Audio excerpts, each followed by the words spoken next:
Subscribe to our YouTube channel and press the bell icon to get the latest updates. Now, this particular article appears on page number 6 and is titled as The Perils of the Deregulated Imperfect Agricultural Markets. This article shall be important from the perspective of GS Paper 3 Indian Economy under the subsection Agricultural Marketing in India. As you can see, in previous year mains, a number of questions have been asked with respect to the agricultural marketing. Hence, from the perspective of this particular article, you would be required to understand as to what are the provisions of the three Farm Acts recently passed by the Indian Parliament, the reasons for their opposition by multiple stakeholders, and to what extent these reasons for their opposition are justified. In a nutshell, basically you should be in a position to carry out the critical analysis of the three Farm Acts passed by the Indian Parliament. Accordingly, a question that can be expected from this particular article could be, the Farm Acts passed by the Indian Parliament would be able to address the challenges of agricultural marketing, streamline the supply chains, and boost the income levels of the farmers. Critically evaluate. In a nutshell, basically you should understand the pros and cons of the recently passed the three Farm Acts. So before we get into the detailed discussion of this particular article, let us first look into its background. According to the Committee on Doubling of Farmers' Income, agriculture as an enterprise basically comprises of two sets of activities, that is, the production related activities and the post-production related activities. Production basically here refers to the cultivation. See, as far as the production is concerned, Indian agriculture has made rapid strides. From a net importer of food grains, India has become the net exporter of food grains. The total marketable surplus has increased by almost 10 times since India's independence. However, the post-production related activities have not really caught up with the production related activities. Even today, the agricultural marketing in case of India continues to remain highly restrictive, fragmented, pro-trader and anti-farmers. In fact, according to the Committee on Doubling of Farmers' Income, the poor agricultural marketing is considered to be one of the biggest hindrances to the doubling of the farmers' income. Keeping in mind these problems related to the agricultural marketing, the Indian Parliament has recently passed the three Farm Acts. These three Farm Acts basically seeks to bring about the reforms in the agricultural marketing. Now, if you look at any industry in case of India, the industries have been given complete freedom as well as autonomy in selling their industrial goods. They can sell their industrial goods anywhere within India. They can export the industrial goods, and there are no restrictions on the industries as to whom they can sell the industrial goods. However, the freedom that the industries enjoy, these freedoms are not given to the farmers in case of India. Hence, in a way, according to the economists, the passage of these three Farm Acts in order to liberalize the Indian agricultural marketing, it is considered to be a 1991 movement of the Indian agriculture. However, as you all must be aware, different stakeholders are opposing these three Farm Acts. Take for instance the farmers. The farmers are apprehensive that these three Farm Acts will ultimately lead to the discontinuation of the MSP regime. They are also concerned that going forward they could be exploited by the multinational companies, wherein these multinational companies, they may pay them a price which is much below the minimum support price. As far as traders are concerned, the traders are apprehensive that this could lead to dismantling of APMCs and ultimately they would lose the political influence. As far as the states are concerned, see, agriculture as a subject, it is placed under the state list, which means it is a state legislature that can make the law related to the agricultural marketing. So when the Parliament has passed these three Farm Acts, the state government in turn believe that the centre has encroached upon the legislative powers of the states. Hence, the states believe that it is a challenge to the federalism. Some of the states are also concerned that these three Farm Acts would ultimately lead to the loss of the revenue. So keeping in mind these reasons for the opposition, we will carry out a critical analysis of two important Farm Acts. The first Farm Act is Farmers Produce Trade and Commerce Promotion and Facilitation Act, and the next Farm Act is the Farmers Empowerment and Protection Agreement on the Price Assurance and Farm Services Act. So we'll start with the Farmers Produce Trade and Commerce Act 2020. As you all must be aware, agriculture is a subject that has been placed under the state list. Accordingly, most of the state governments, they have come up with their own APMC acts in order to regulate the marketing of the agricultural commodities. However, the APMC regime is considered to be quite restrictive, pro-traders and anti-farmers. The APMC regime places a number of restrictions on the farmers as to whom and where he can sell the agricultural produce. A farmer has to compulsorily sell the agricultural produce only within the APMCs.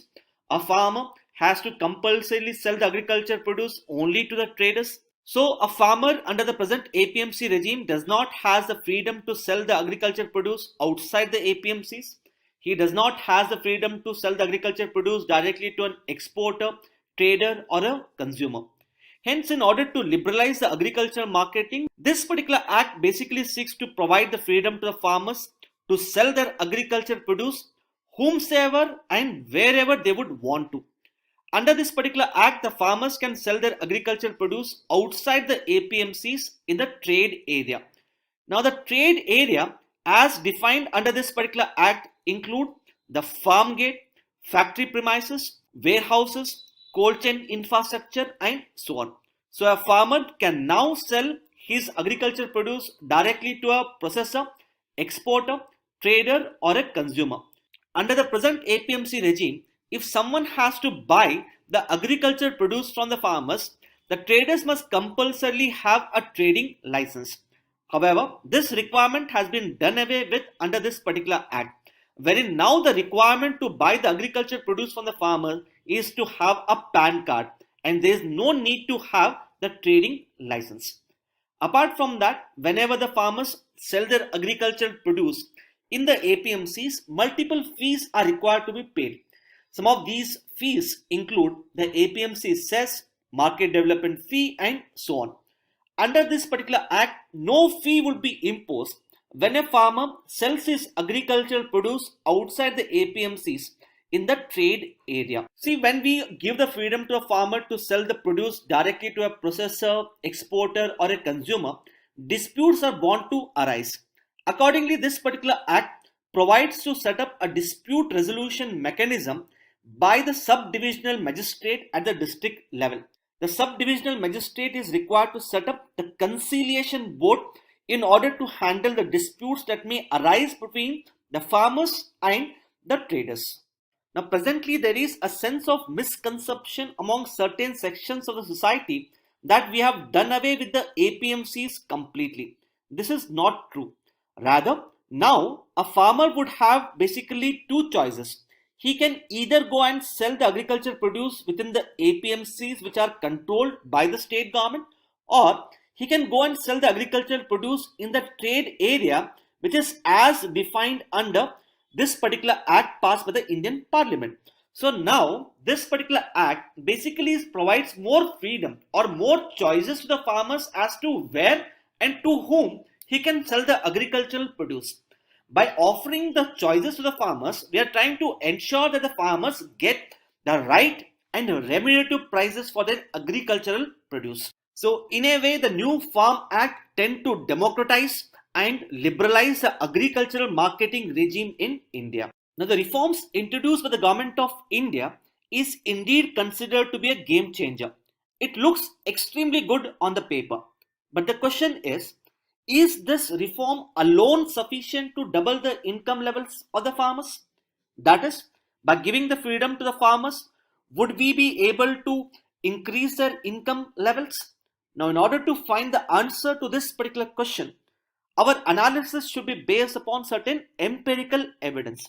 Empirical evidence here means we must arrive at a conclusion based upon some of the states that have decided to do away with the APMC regime and have given the freedom to the farmers to sell their agricultural produce wherever and whomsoever they would want to. take for instance the Bihar government. The Bihar government took a very bold decision to do away with the APMC regime way back in the year 2006. So almost 14 years have been passed wherein in Bihar the farmers have been given the complete freedom to sell their agricultural produce anywhere within India. So based upon how this particular model or this freedom given to the farmer has worked, we can then arrive at a conclusion as to whether the recently passed Farm Act, whether will it work or not. Now, according to a study that is conducted by the National Council for the Applied Economic Research in the year 2019, there is no significant improvement in the prices received by the farmers in spite of the repeal of the APMC Act in Bihar.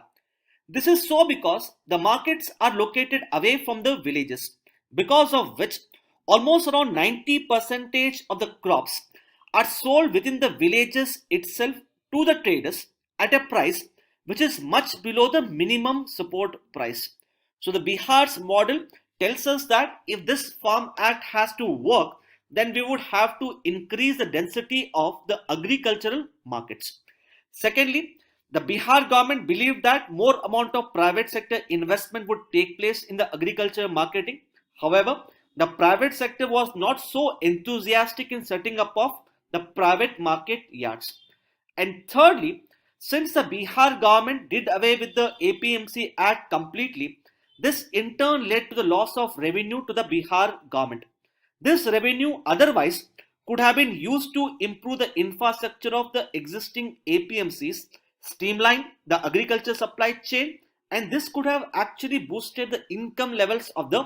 So based upon this study carried out by the National Council for the Applied Economic Research, we can easily come to a conclusion that giving the freedom to the farmers alone would not be sufficient to enhance the income levels of the farmers. This in turn has to be accompanied by other important measures as well. So based upon the empirical evidence, as we have seen in case of Bihar, some of the challenges that may arise with respect to this particular act include lower impact on the income levels of the farmers, loss of revenue to the states, a possible exploitation by the private sector, the low marketable surplus by the small and marginal farmers may in turn force them to sell their agricultural produce within the villages itself to the traders at a price which is much below the minimum support price. Then the concern of the poor density of agricultural markets. Now, according to the National Commission on Farmers, which was headed by MS Swaminathan, an average APMC should be able to serve an area of 80 square kilometer, and an APMC should be available within a radius of 5 km. However, in case of India, an average APMC serves an area of almost around 450 square kilometer. See, locating the agricultural markets closer to the villages is quite important because this will in turn enable the farmers to reduce their transportation cost. If the APMCs are located away from the villages, then the farmers, in order to reduce the transportation cost, they may be forced to sell their agricultural produce at a price which is much below the minimum support price within the villages itself.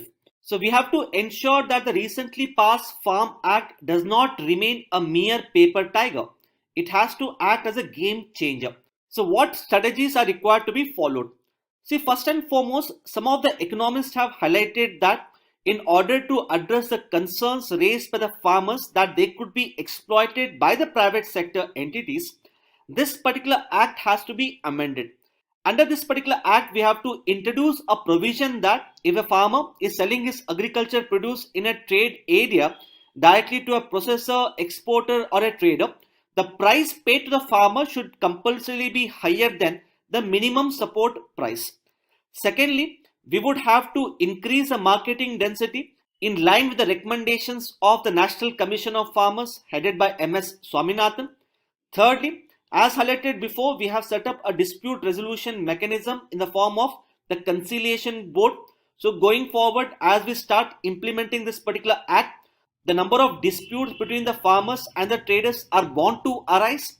So we need to strengthen the dispute resolution mechanism and protect the interest of the farmers. Nextly, we must link all the agricultural markets with the ENAM. In fact, the trade area, that is the factory premises, warehouses, cold chain infrastructure, etc. All of these markets or the trade area should also be linked with the ENAM so that the farmer has the necessary freedom to sell their agriculture produce anywhere across India. And lastly, as highlighted before, agriculture is a subject placed under the state list. However, in order to formulate this particular act, the Parliament has invoked entry 33 of the concurrent list. The entry 33 of the concurrent list provides for the regulation in trade and commerce of certain commodities, including the agricultural commodities. So, the Union government has passed this particular act by invoking entry 33 in the concurrent list. Please note that this particular entry 33 was not originally included in the Indian Constitution, but it was added to the first amendment to the Indian Constitution. On the other hand, some of the state governments believe that agriculture is a subject placed under the state list and hence they alone have a power to make a law in order to regulate the marketing of the agricultural produce. So clearly there is a tussle between the center and the states as to who can make the law related to the marketing of the agricultural produce. Accordingly, a number of petitions have been filed before the Supreme Court with respect to the passage of these farm acts. Apart from that, some of the state governments such as the state government of Punjab, the state government of Rajasthan, these states have passed their own farm acts in order to nullify the central farm bills. So the matter as to whether the center can make a law related to marketing of agricultural produce or not is presently sub judice and it is pending before the Supreme Court of India. In this regard, we need to provide for a clear-cut and definite role to the center as far as agriculture marketing is concerned. Accordingly, based upon the recommendations of the National Commission on Farmers as well as the Committee on Doubling of Farmers' Income, we need to place the agricultural marketing under the concurrent list. By placing the agriculture marketing under the concurrent list, we would be able to give role to both the center as well as states in regulating the marketing of agricultural produce. Lastly, if you look at European Union, the European Union consists of more than 25 countries. These countries have come together and created an integrated domestic market for the benefit of their farmers as well as industries. So taking a cue from the European Union, even the states in case of India have to come together in the spirit of cooperative federalism and promote integrated domestic market for the benefit of farmers in India. The next act is Farmers Empowerment and Protection Agreement on Price Assurances and Farm Services Act 2020. This particular act basically seeks to promote and regulate the contract farming. Contract farming, as you know, it is a kind of agreement signed between the farmers and an entity such as a food processing industry, exporter, processor, etc. Under this agreement, the entity decides to provide for all the necessary inputs to the farmers such as seeds, fertilizers, insecticides, technology, etc. And in return, the farmers decide to sell their agricultural produce to the farmers at a price that is fixed as per the contract. So this agreement seeks to provide a guaranteed prices to the farmers. It brings the farmers in direct contact with the processors, exporters, and so on. So by doing so, it eliminates all the middlemen and the intermediaries which the farmers normally encounters in the APMCs. Apart from that, issues are bound to arise between the corporate entities and the farmers whenever they enter into contract farming. Hence, in order to handle such disputes, this act provides for a dispute resolution mechanism. Now, the dispute resolution mechanism under this particular act is similar to the dispute resolution mechanism which we discussed in the previous act. See, as far as the benefits are concerned, it will be able to streamline the agriculture supply chain. It will be able to give a push to the food processing industries. It will be able to provide the necessary agricultural inputs to the farmers. It promotes long-term investment in the Indian agriculture. And by eliminating the middlemen and the intermediaries, it will be able to provide fair and remunerative prices to the farmers. But at the same time, a number of concerns have been raised with respect to the promotion of the contract farming in India. See, the small and marginal farmers, they account for almost around 83% of the farming community. And the land owned by the small and marginal farmers is highly fragmented in nature. So the fragmented land holdings would in turn disincentivize the large corporate entities to enter into contractual agreement with the small and marginal farmers. The large corporate entities such as PepsiCo, they may enter into contractual agreement only with the large landholders who are considered to be quite rich. So the contractual farming in case of India can be exclusionary. It can exclude the small and marginal farmers and thus promote inequalities within the farmers. The second concern which has been raised by the farmers is with respect to their exploitation. See, there are basically two types of markets. One is the monopolistic market and the second one is monopsonistic market. When we say monopolistic market, in the monopolistic market we have a single seller. Whereas in case of the monopsony market, we have a single buyer. So when we promote contract farming, it can so happen that in a specific region or a state of India, there could emerge a single buyer such as PepsiCo. So when we have a single buyer and a large number of seller farmers, this single buyer such as PepsiCo would have a larger bargaining power over the farmers. This in turn can lead to their exploitation. Some of the environmentalists have also raised concerns that the contract farming would have an adverse impact on the environment, wherein it can lead to the promotion of the monoculture farming, wherein the corporate entities can force the farmers to grow only certain types of crops. Similarly, the corporate entities, in order to make more amount of profits, they may promote higher utilization of fertilizers, waters, insecticides, etc., which in the long run would have an adverse impact on the soils as well as the local environment. So these are some of the concerns which have been raised with respect to contract farming. Coming to the amendments to the Essential Commodities Act 1955. Now the Essential Commodities Act was enacted in order to make available certain commodities to the consumers at fair prices. It is used by the government in order to regulate the production, supply and distribution of certain commodities that are declared as essential. Some of the commodities that are presently covered under this particular act include drugs, fertilizers, edible oil, petroleum products and various other agricultural commodities. So under this particular act, whenever the central government believes that a price of a particular commodity has increased by substantial amount of margin, then the central government comes into picture and can bring a particular commodity under the schedule of the Essential Commodities Act. Once a commodity is brought under the Essential Commodities Act, the central government then can impose stock holding restrictions. So if anybody is involved in black marketing or hoarding of these commodities, then such a person can be punished under the Essential Commodities Act. Now, for example, recently in March 2020, the central government had decided to declare hand sanitizers as well as masks as essential commodities under this particular act. The basic objective of the Essential Commodities Act is to check the price volatility and to protect the consumers. However, if you look at the way it is being implemented, it has actually led to the increase in the price volatility and has also affected the consumers as well. With respect to the Indian agriculture, this has adversely impacted the farmers. This is so because once a particular agricultural commodity has been declared as essential under this particular act, the government imposes the stock holding restrictions. And once the stock holding restrictions are imposed, the traders, food processing industries, etc. cannot store the agricultural commodities beyond the stipulated limit. So ideally, whenever there is a bumper harvest by the farmers, the traders as well as food processing industries should be able to procure the food grains from the farmers and thus ensure that the income levels of the farmers increase. However, in reality, since there is stock holding restrictions on the traders as well as the food processing industries, these entities are reluctant to procure in bulk from the farmers.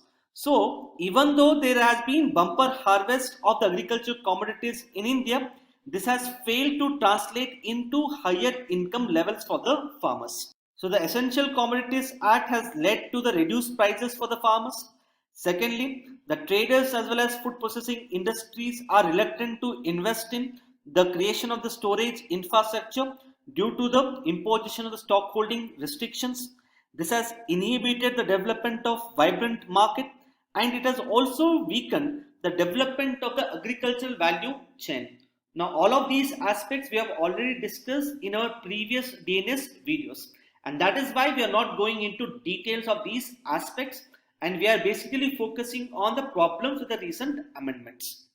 So in order to address these problems, as part of the Atmanirbhar Bharat package, the finance minister announced that the agricultural commodities would be deregulated from the Essential Commodities Act. This means that the agricultural commodities would be removed from the purview of the Essential Commodities Act, and stockholding limit as such would be imposed only under exceptional circumstances such as large-scale increase in the prices of the food commodities, famine, drought, etc.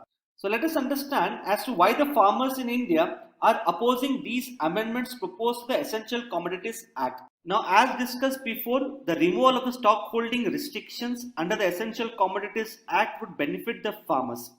However, the farmer groups who are opposing this particular amendment believe that doing away with the stockholding restrictions would lead to their exploitation. This is so because the farmer groups here believe that doing away with the stockholding restrictions would enable the middlemen as well as traders to procure the food grains in bulk from the farmers during the harvest season, particularly when the prices are lower.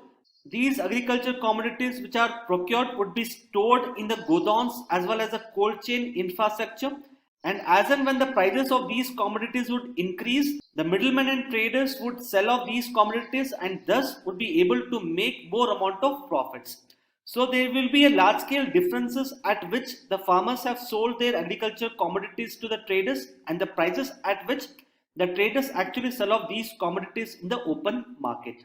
So the farmer groups believe that doing away with the stockholding restrictions would affect the interest of the small and marginal farmers. However, as discussed before, this particular argument put forward by the strong farmer groups as well as the traders lobby is not completely true. This is so because, as highlighted before, there are certain fundamental problems with the Essential Commodities Act which in turn has affected the farmers. So the deregulation of the agricultural commodities from the Essential Commodities Act was a long pending reform.